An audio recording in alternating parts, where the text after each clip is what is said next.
মুহররমের 10 তারিখে কি ঘটাইল রাব্বানা, এ কথা বললা আল্লাহকে আসামি করা হয়।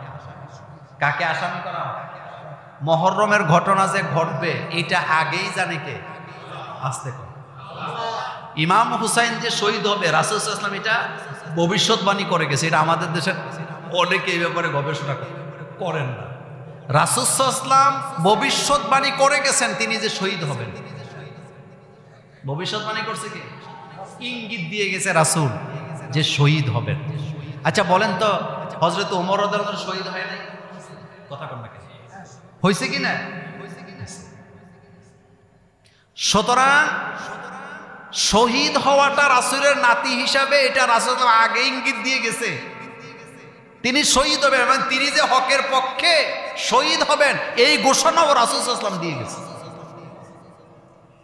কোন ঘটনার জন্য আল্লাহকে দায়ী করা যায় না, কারণ এটা আল্লাহর সৃষ্টি পদ্ধতি। বলেন এটা কি পদ্ধতি? আচ্ছা আমাদের কানের মধ্যে ছিদ্র কয়টা? এদিকে একটা এদিকে একটা, দুইটা কান না তো ছিদ্র কয়টা? তা আপনি বলবেন যে ছিদ্রগুলা দরকার কিছু হইছে? মুহররমের 10 তারিখে কি ঘটাইলো রাব্বানা? তা আল্লাহ ঘটাইছে ঘটনা, তুমি আল্লাহরে আসামি করতেছ? শহীদ হওয়া এটা আমাদের একটা তামান্না না? তামান্না। আমাদের দেশে একটা গান গায়, উড়িয়া যাওরে জোরের কবুতর, মা ফাতেমায় কাইন্দা কয়, আজ বুঝি কারবালার আগুন লেগেছে মোর কলিজায়। কিন্তু আপনি কি জানেন কারবালার ঘটনা ঘটার 40 বছর আগেই হযরতে ফাতেমা রাদিয়াল্লাহু আনহা ইন্তেকাল করছে। কথা বুঝে না? কয় বছর? তা আগুন ওনার কলজা লাগছে কেন? 40 না 51 বা 53 বছর আগের ঘটনা। তো হযরতে ফাতেমা রাদিয়াল্লাহু আনহা ইন্তেকাল করছে রাসূল সাল্লাল্লাহু আলাইহি ওয়াসাল্লামের ইন্তেকালের 6 মাস পরে, আর কারবালার ঘটনা ঘটছে 50-52 বছর পরে। গান বানাইছে ফাতেমা নাকি কান্দা কান্দা কয়, আজ বুঝি কারবালার আগুন লাগিছে মোর। এরকমের বন্ডামি আছে না? আগে এরকম জারিও আছিল, কয় ফাতেমা কি বলে কুলসুম কি করছে? জিয়াফত করছে, কিন্তু কারে দাওয়াত দেয় নাই। আস্তাগফিরুল্লাহ, নাউজুবিল্লাহ। তা আপনি বুঝাইতেছেন রাসূল সাল্লাল্লাহু আলাইহি ওয়াসাল্লামের মেয়েদের মধ্যে হিংসা ছিল? নাউজুবিল্লাহি মিন যালিক। রাসূল সাল্লাল্লাহু আলাইহি ওয়াসাল্লামের মেয়ে কয়জন? এদিকে তাকান, কয়জন? সবাই জান্নাতি। বলেন সবাই কি? সবার মর্যাদা সমান। আপনি আলাদা করার সুযোগ, এটা শিয়ারা ঢুকাইছে আমাদের মাথায়। আমাদের মাথা শিয়ারা ঢুকাইছে রাসূল ইসলামের 4 মেয়ে 4 জনই জান্নাতি। আরো আশ্চর্য হবেন, রাসূল সাল্লাল্লাহু আলাইহি ওয়াসাল্লাম 2 মেয়ে হযরত উসমানের কাছে বিয়ে দিছে। হযরত উসমানের ব্যাপারে রাসূল বলেন, জিন্নুরাইন, আমার যদি আরেকটা মেয়ে থাকতো ও আর সেটাও যদি উসমান যদি জীবিত থাকে, আমার যদি আরেকটা মেয়ে থাকে, আমার মেয়েরা যদি ইন্তেকাল করে, আমি সেই মেয়েটা উসমানের কাছে বিয়ে দেব। আর আপনি জারি জ্ঞান শুনে কাঁদতেছেন যে উসমানে আর কুলসুমে দাও কি বলছে, জিয়াফত করছে, ফাতেমারে কি দেয় নাই? বন্ডামিরা জায়গা পায় না, এগুলো ভুয়া খবর। মুহররম মাসের সকল ঘটনা বিজয়ের, একটা ঘটনা কষ্টের, মনে আছে তো? সকল ঘটনা বিজয়ের, আনন্দের।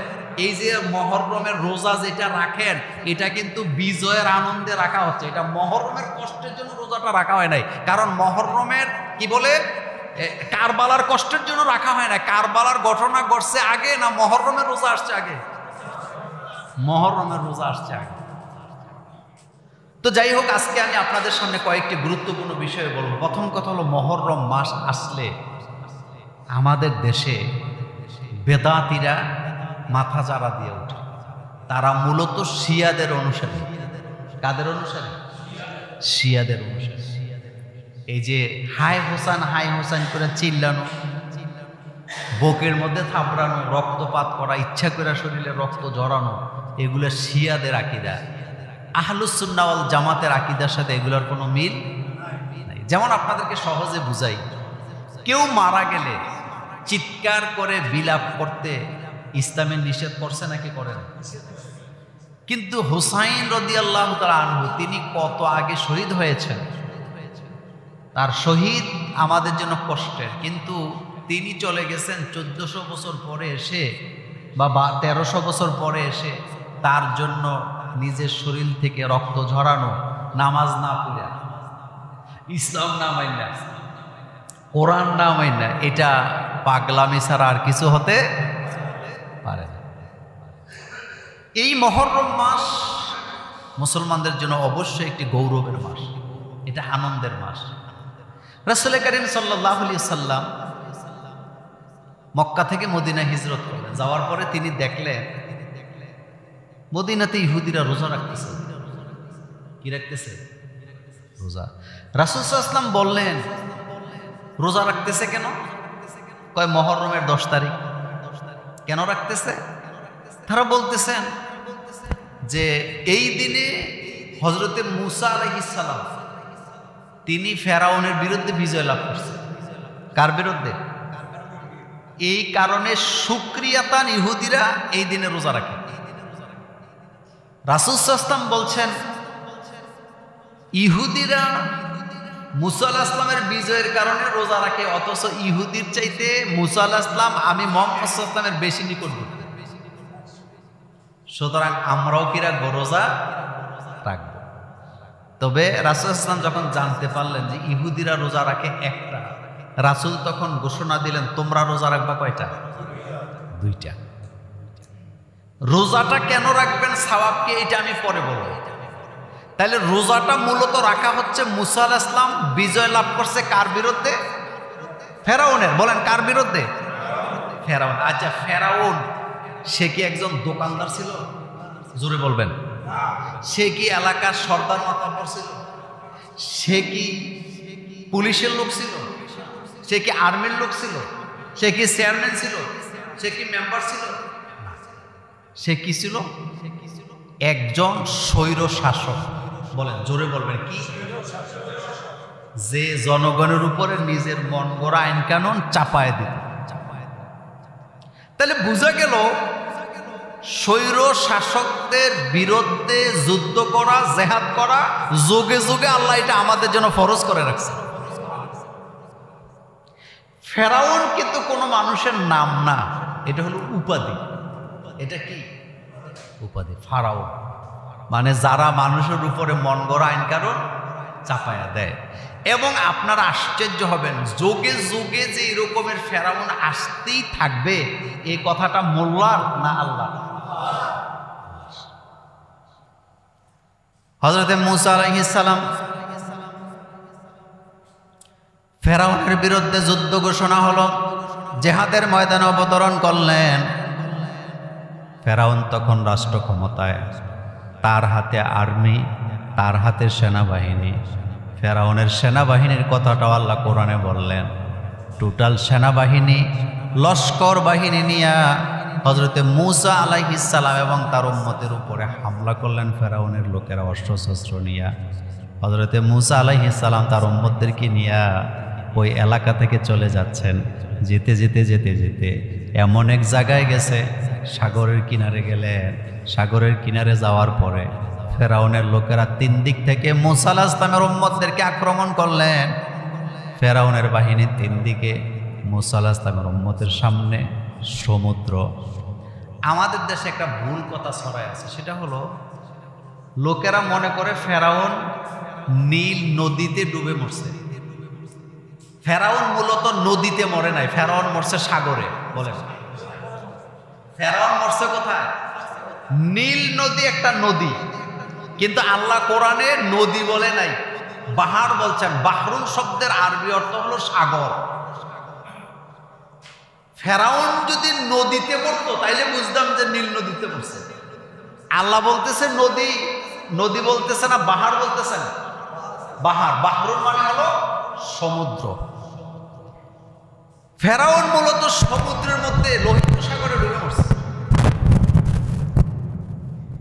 3 দিকে ফেরাউনের বাহিনী, সামনে কি? সাগর। হযরতে মূসা আলাইহিস সালামের উম্মতেরা দেখলেন তাদের আর কোনো রাস্তা নেই। সামনে সমুদ্র, ডাইনে ফেরাউনের লোক, বামে ফেরাউনের লোক, পেছনেও ফেরাউনের। তারা তখন বললেন, মূসা আমরা তো ধরা পড়ে গেছি। লামুদ্রিকুন, এই লামটা হলো লামে তাকিদ। আমরা তো ধরা পড়ে গেছি মুসা, আমরা এখন কোন দিকে যাব? হে মুসা, ডাইনে ফেরাউনের লস্কর বাহিনী, বামে ফেরাউনের লস্কর বাহিনী, পেছন দিকেও ফেরাউনের লস্কর বাহিনী, সামনে তো সমুদ্র, আমরা এখন কোন দিকে যাব? আমরা তো ধরা পড়ে গেছি। সবাই ভয় পেয়ে গেছে। একথা বলার সাথে সাথে হযরতে মূসা আলাইহিস সালাম আকাশের দিকে তাকায় দেখায় বলতেছে, ও আমার উম্মতেরা শোনো, লা তাখাফ ইন্নাল্লাহা মা'ানা। তিন দিকে ফেরাউনের বাহিনী, সামনে সমুদ্র, তোমাদের কাছে কোনো রাস্তা নাই, এটা দেখে ভয় পাওয়ার কোনো কারণ নাই, কারণ আল্লাহ তো আমাদের সাথে আছে। কে সাথে আছে? তাহলে বুঝা গেল আল্লাহ যদি সাথে থাকে, ওই লোককে নিশ্চিহ্ন করার ক্ষমতা কারো নাই। এবার হযরতে মূসা আলাইহিস সালাম তিনি যখন বললেন লা তাখাফ ইন্নাল্লাহা মা'ানা, ও আমার উম্মতেরা ভয় পাওয়ার কোনো কারণ নেই, আল্লাহ রাব্বুল আলামিন তো আমাদের সাথে আছে। এবার আল্লাহ পাক বলছেন, ও মূসা শোনো, তোমার হাতের লাঠি দিয়া সমুদ্রের মধ্যে আঘাত করো। কি করো? আঘাত করো সমুদ্রের পানিতে। হযরতে মূসা আলাইহিস সালাম হাতের লাঠি দিয়া সমুদ্রের মধ্যে আঘাত করলেন, একটা দুইটা নয়, 12টা আঘাত করলেন। সাথে সাথে সমুদ্রের মাঝখানে 12টা রাস্তা হয়ে গেল। টানেল। কি? 12টা, একটা দুইটা নয়, রাস্তা কয়টা? 12টা। হযরতে মূসা আলাইহিস সালাম, কথা লম্বা করতে চাই না, খেয়াল করেন, উম্মতদেরকে নিয়ে 12টা রাস্তার মধ্যে রওনা দিলেন। রাস্তা পারে সমুদ্রের ওই পারে চলে গেছে তারা। যখন ওই পারে চলে গেছে ফেরাউনের বাহিনী, এবার সমুদ্রের কিনারে আসছে। আসার পরে আইসাই দেখে রাস্তা তৈরি করাই আছে। ফেরাউন বললেন, তোমরাও নেমে পড়ো। লোকেরা বললেন, না, এটা সম্ভব না, কারণ এই রাস্তা তো আমাদের রাস্তা নয়, এই রাস্তা তো তৈরি হয়েছে মূসা আলাইহিস সালাম আর তার উম্মতের জন্য। এই রাস্তা তো আমাদের জন্য তৈরি হয় না, আমরা তো যেতে পারবো না। ফেরাউন তাদেরকে ধমকি দিলেন, নাম, চলে যাও, মূসাকে আক্রমণ করো, ধরো। লস্কর বাহিনী নিয়ে নদীর সমুদ্রের মাঝামাঝি যখন গেছে, রাস্তা তৈরি করছিল কে? মনে আছে? যখন মাঝখানে গেছে, আল্লাহ রাব্বুল আলামিন অর্ডার করলেন, ও রাস্তা তুমি বন্ধ হয়ে যাও। আল্লাহর অর্ডার, সাথে সাথে রাস্তা বন্ধ হয়ে গেছে। ফেরাউনের লোকেরা, ফেরাউন শুদ্ধা পানিতে ডুবে গেছে। আল্লাহ পাক বলছেন, ওয়াজাওয়াজনা বিবানি ইসরাঈলাল বাহার। সমুদ্রের মধ্যে ফেরাউনের বাহিনী যখন পড়লেন, ফেরাউনের প্রথম ঢেউয়ের সাথে সাথে ফেরাউনের বাহিনী সব ভেসে চলে গেছে। এবার ফেরাউন ডুবতেছে, ভাসতেছে, আকাশের দিকে তাকাচ্ছে। ফেরাউন মনে মনে চিন্তা করতেছে, আমাকে এখন তাওবা করা উচিত। ফেরাউন আকাশের দিকে তাকায়া এখন ডাকতেছে কারে? অন্তিম মুহূর্তে সবাই আল্লাহরই ডাকে। হিন্দুরাও মরার আগে কয় আ কথা কু কথা শোনায় দেয়, মানে এটা বুঝেন তো, এটার অর্থ কি? কলমা পড়ায় দেয়। ফেরাউন এখন কলমা পড়তেছে জোরে জোরে। আকাশের ফেরেশতারা পর্যন্ত ভয় পেয়ে গেছে, কারণ যোগের পর যোগ যেই ফেরাউন মানুষের উপর অত্যাচার করছে, নিরপরাধ মানুষকে খুন করছে, 40,000 শিশু বাচ্চাকে হত্যা করছে। কয় হাজার? মাসুম 40,000 শিশু বাচ্চাকে ফেরাউন হত্যা করছে। এখন ফেরাউন তাওবা করলে আল্লাহ কি তাওবা কবুল করে ফেলবেন নাকি? এই ভয়েতে ফেরেশতারা পর্যন্ত থরথর করে কাঁপতেছিল। ফেরাউন আকাশের দিকে তাকায় বলতেছে, আমানতু আন্নাহু লা ইলাহা ইল্লাল্লাযী আমানাত বিহি বানু ইসরাঈল। আমি ঈমান আনলাম ওই আল্লাহর উপরে, যে আল্লাহ ছাড়া কোনো মাবুদ নাই, যে আল্লাহর প্রতি ঈমান এনেছে বনি ইসরাইলের লোকেরা। আমানতু আন্নাহু লা ইলাহা ইল্লাল্লাযী আমানাত বিহি বানু ইসরাঈল। বনি ইসরাইলের লোকেরা যে আল্লাহর উপরে ঈমান আনছে, আমিও সে আল্লাহর উপরে ঈমান আনলাম। ওয়া আনা মিনাল মুসলিমিন, আমিও মুসলমান। আমি কি এ কথা বাইরে হইতেছে কার মুখ দিয়া? চিন্তা করছেন? আমিও তো মুসলমান, আমারে চুবায়ও না। আল্লাহ রাব্বুল আলামিন ফেরাউনকে চুবাচ্ছেন। এবার আল্লাহ পাক বলছেন আল আন, কি বলতেছে? আল আন, বলেন আল আন, এখন। এখন কে বলতেছে? মোল্লার কথা না, কার কথা? আল্লাহ বলতেছে আল আন। ফেরাউন যখন বলতেছে আমি মুসলমান, আমি ঈমান আনছি, আল্লাহকে আল আন, এখন। অকাদ আসাইতা কাবলু ওয়া কুনতা মিনাল মুফসিদিন, অথচ তুমি যোগের পর যোগ আমার মাসুম মানুষগুলাকে, আমার বান্দাগুলাকে তুমি হত্যা করেছ, নবীদেরকে কষ্ট দিয়েছ, আমার মুসাকে কষ্ট দিছ, আমার মোমেন বান্দাদের উপর অত্যাচার করেছ, আমার মোমেনা বান্দিদেরকে তুমি গরম তেলে ভালায় শহীদ করে দিয়েছ। আল আন, এখন তুমি ঈমানের কথা বলতেছ, এখন। অথচ যুগের পর যুগ তুই জমিনের মধ্যে ফাসাদ সৃষ্টি করে রাখছ। স্বৈর শাসকদের সবচেয়ে বড় দুর্ভাগ্য হলো তারা জীবনে কোনোদিন তাওবা করে মরতে পারে না। কথা বুঝেন নাই? পৃথিবীর ইতিহাসে যত স্বৈর শাসকের জন্ম হয়েছে তাদের সবচেয়ে বড় ব্যর্থতা হলো তারা কোনোদিন তাওবা করে মরতে। ফেরাউন পারে নাই, নমরুদ পারে নাই, হামান পারে নাই, কারুন পারে নাই। আমার কলিজার বাইরে, এমন কি আপনাদের চোখের দেখা ইতিহাসের মধ্যে মিশরের দিকে তাকান, আপনারা ইরানের দিকে তাকান, যারা স্বৈর শাসক ছিল একটাও তাওবা করে মরতে পারে নাই। আমাদের দেশে যারা স্বৈর শাসক ছিল তাদেরও তাওবা করার কোনো নমুনা দেখা যায় না। অনুশোচনা বলতে কিছু নেই। দেখতেছেন তো চোখের সামনে, অনুশোচনা বলতে কিছু নেই।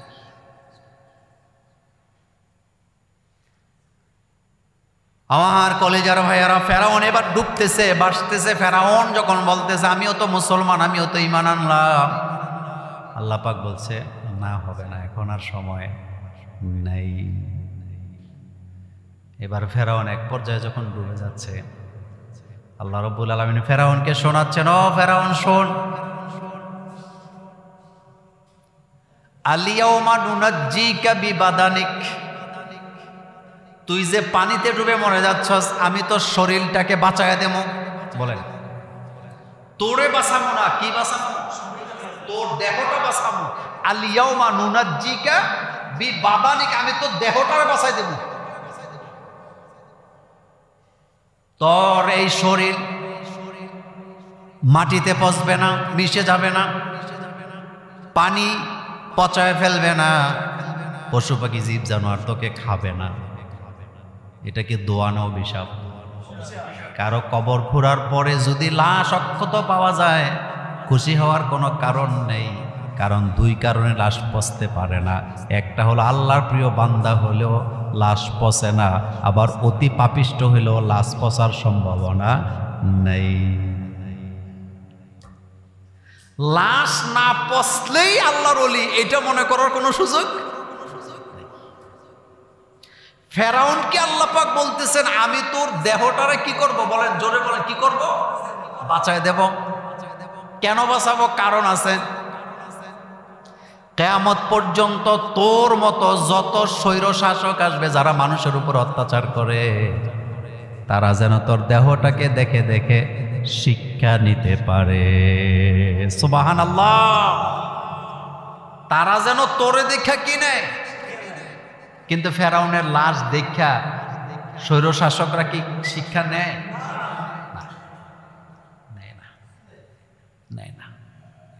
যুগে যুগে যারাই মানুষের উপর অত্যাচার করেছে তারা তাওবা করে মরতে পারে না। যারা স্বৈর শাসক হয় তারা নিজের ক্ষমতাকে টিকাবার জন্য নিজের বাপেরে খুন করে, নিজের ভাইকে খুন করে, নিজের স্ত্রীকেও কি করে? খুন করে দেয়। ফেরাউন নাই নিজের স্ত্রীরে খুন করছে না? স্ত্রীর নাম কি? হযরতে আসিয়া অসৎ ছিল? নাউজুবিল্লাহি মিন যালিক। তিনি কি পরকীয়া করতেন? ফেরাউনের অবাধ্য ছিল না, স্বামী হিসাবে ফেরাউনের অবাধ্য ছিল না। কিন্তু হযরত আসিয়ার অপরাধটাকে আল্লাহ পাক বলছেন, ওমা নাকামু মিনহুম ইল্লা আইয়ুমিনু বিল্লাহিল আজিজিল হামিদ। ফেরাউন যে আমার আসিয়াকে হত্যা করলেন বা শহীদ করে দিলেন, আমার আসিয়ার অপরাধ একটাই ছিল, সে আল্লাহর জমিনে আল্লাহর দ্বীন কায়েম করতে চায়। জমিন কার? আইন চলবে কার? এটাই আমার আসিয়া চাইছে। ফেরাউন আসিয়াকে বলতেছিলেন, আসিয়া, মুসার রবের উপরে ঈমান আনা যাবে না, আমারটা খাই আমারটা কইরা আমার সংসার কইরা মুসার রবকে মানা যাবে না। আসিয়া ডাইরেক্ট জবাব দিয়ে দিলেন, আমার রব তিনি যিনি আমাকে সৃষ্টি করেছে। হযরতে আসিয়া আকাশের দিকে তাকায় আল্লাহকে বলতেছেন, আল্লাহ, আমি শহীদ হয়ে যাব, আমার কোনো আপত্তি নেই, কিন্তু ও আমার আল্লাহ, জান্নাতের ভিতরে তুমি যদি আমাকে জান্নাত দাও, ও আল্লাহ, শুধু জান্নাত আমি তোমার কাছে চাই না, আমারে যদি তুমি জান্নাত দাও তাহলে জান্নাতে এমন একটা ঘর আমারে দিবা, যেই ঘরে বসে বসে তুমি আল্লাহকে আমি দেখতে পাবো।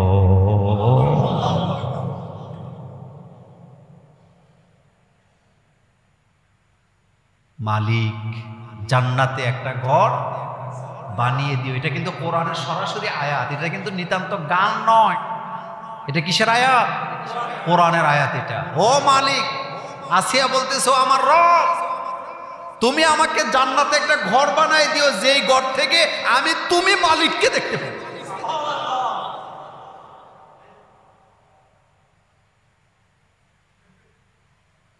কবি আগে আবেগের তাড়নায় কবি বলেছিলেন, जन्नत दो जोग से या रब क्या करो, जन्नत दो जोग से या रब क्या करो, आरज़ू है मैं तुझे देखा करो। আল্লাহ জান্নাত জাহান্নাম দিয়ে আমি কি করব? আমার সবচেয়ে বড় আরজু আকাঙ্ক্ষা হলো আমি যেন তুমি রবকে দেখতে পাও। জান্নাতীরা আল্লাহকে দেখতে পাবেন। আলহামদুলিল্লাহ পড়েন। জান্নাতীরা কাকে দেখতে পাবে? আল্লাহকে দেখতে পাবে। জান্নাতীরা যখন জান্নাতে সেটেল হয়ে যাবে, আল্লাহ রাব্বুল আলামিন জান্নাতীদেরকে জিজ্ঞেস করবেন, ও জান্নাতীরা, আমি কি তোমাদের সাথে ওয়াদা ঠিক রেখেছি? যেই জান্নাতের ওয়াদা আমি তোমাদের সাথে করেছিলাম, দুনিয়াতে যদি তুমি আমার জন্য জান দাও, মাল দাও, সময় দাও, আমার জন্য যদি আন্দোলন করো, আমার দিন কায়েমের জন্য যদি চেষ্টা করো, দিনের দাওয়াত যদি দাও, আমি তোমাকে যেই জান্নাত দেওয়ার ওয়াদা করেছিলাম, নামাজ, রোজা, হজ, যাকাত, আন্দোলনের কারণে যেই জান্নাতের ওয়াদা আমি তোমার সাথে করেছিলাম, সেই জান্নাতকে তোমরা পেয়েছ। বান্দা বান্দিরা চিৎকার দিয়ে বলবে, হ্যাঁ আল্লাহ, আপনি যে ওয়াদা করেছেন সকল ওয়াদা মতে আমরা সব কিছু পেয়েছি। এবার আল্লাহ বলবেন, ও জান্নাতীরা, তোমাদের মনে কি কোনো আকাঙ্ক্ষা আছে নাকি? জান্নাতীরা বলবে, আল্লাহ, আমাদের মনের ভিতরে সবচেয়ে বড় আকাঙ্ক্ষা হলো যেই জমিনে আপনার দিন কায়েমের জন্য রক্ত দিলাম, যার জন্য দিলাম, জান্নাতের সকল ওয়াদা আপনি ঠিক রেখেছেন, সকল নাজ নিয়ামত আমরা পাইলাম, কিন্তু ও রব্বুল আলামিন যে আল্লাহর জন্য আমরা জীবন দিলাম, সে আল্লাহকেই তো আমরা দেখতে পাইলাম না। আল্লাহু আকবার। কাকে দেখতে চাই? ও আল্লাহ, আপনাকেই তো দেখি নাই। এটাকে বলা হয় জালওয়া আফরোজ। আল্লাহ পাক তখন বলবেন, ও বান্দারা, আমি অবশ্যই তোমাদেরকে দেখা দেব। দুনিয়ার চোখ দিয়ে আল্লাহকে দেখা যায় না, কিন্তু জান্নাতের চোখ দিয়ে আল্লাহকে দেখা যায়। আল্লাহ বলবেন, তোমরা উপরের দিকে তাকাও। জান্নাতীরা সেদিন উপরের দিকে তাকাবে। প্রত্যেকটা জান্নাতী সেদিন আল্লাহকে নিজের চোখে দেখতে পাবে। আল্লাহর সৃষ্টি যদি হয় এত সুন্দর, আমার আল্লাহ না জানি কত সুন্দর। আল্লাহরে দেখতে চান? আসতে কয়, আল্লাহরে দেখতে চান? আল্লাহকে দেখতে চাইলে জান, মাল, জীবন এটা কারে দিতে হবে? জান, মাল, জীবন এটা আল্লাহ আমাদেরকে উপহার দিছে না? তা আল্লাহর দেয়া জিনিস আল্লাহরে দিতে এত বকিলামি কেন? জমিন কার? কিন্তু আল্লাহরে দিতে এত কষ্ট কেন? সম্পদ কার? কিন্তু আল্লাহর জন্য দিতে এত কষ্ট কেন? জান, মাল, সময়, হায়াত সবটাই দিয়েছেন কে? দুনিয়াতে থাকতে আসেন নাই। আজকে মারা গেলে কালকেই 2 দিন। বাজারের সব চাইতে কম দামি সাদা কাপড় দিয়ে পোশাক পরাইয়া শেষ বিদায় দেওয়া হবে। সবাই কান্না করবে ঠিক, কিন্তু আপনার সাথে কেউ যেতে রাজি হবে না। হবে নাকি? কান্না করবে ঠিক, কিন্তু সাথে যাবে না। যাবে লাশটা পর্যন্ত এক রাত পাহারা দিতে রাজি না, গোসল দিতে রাজি না। কিসের অহংকার, কিসের জমি জমা, কিসের সম্পদ? এজন্য আমি আমার আখেরাত ঠিক রাখতে হবে। তো কথা বলতেছিলাম মুহররম মাসের এই দিনে, অর্থাৎ আশুরার দিনে হযরতে মূসা আলাইহিস সালামকে বিজয় দিলেন কে? এজন্য রোজা রাখবেন। তবে রোজা রাখবেন কয়টা? 2টা। মুহররম মাসের 9, 10 অথবা 10, 11। বলেন কয়টা রোজা?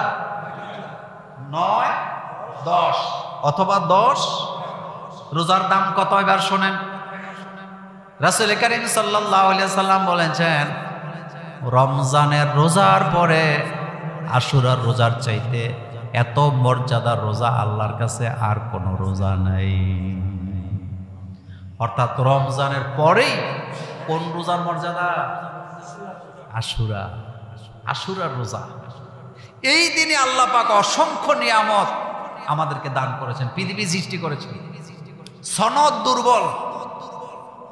হযরত আদম আলাইহিস সালাম থেকে নিয়ে হযরত ঈসা আলাইহিস সালাম পর্যন্ত অসংখ্য নবীকে আল্লাহ পাক এই দিনে বিজয় দান করেছেন। আলহামদুলিল্লাহ পড়েন। তাহলে আশুরার রোজা কয়টা হবে? আজকে যে এলান করবেন বাড়িতে যে হুজুর বলে দিছে আশুরার রোজা 2টা। মুহররম মাসে 9, 10 অথবা 10, 11।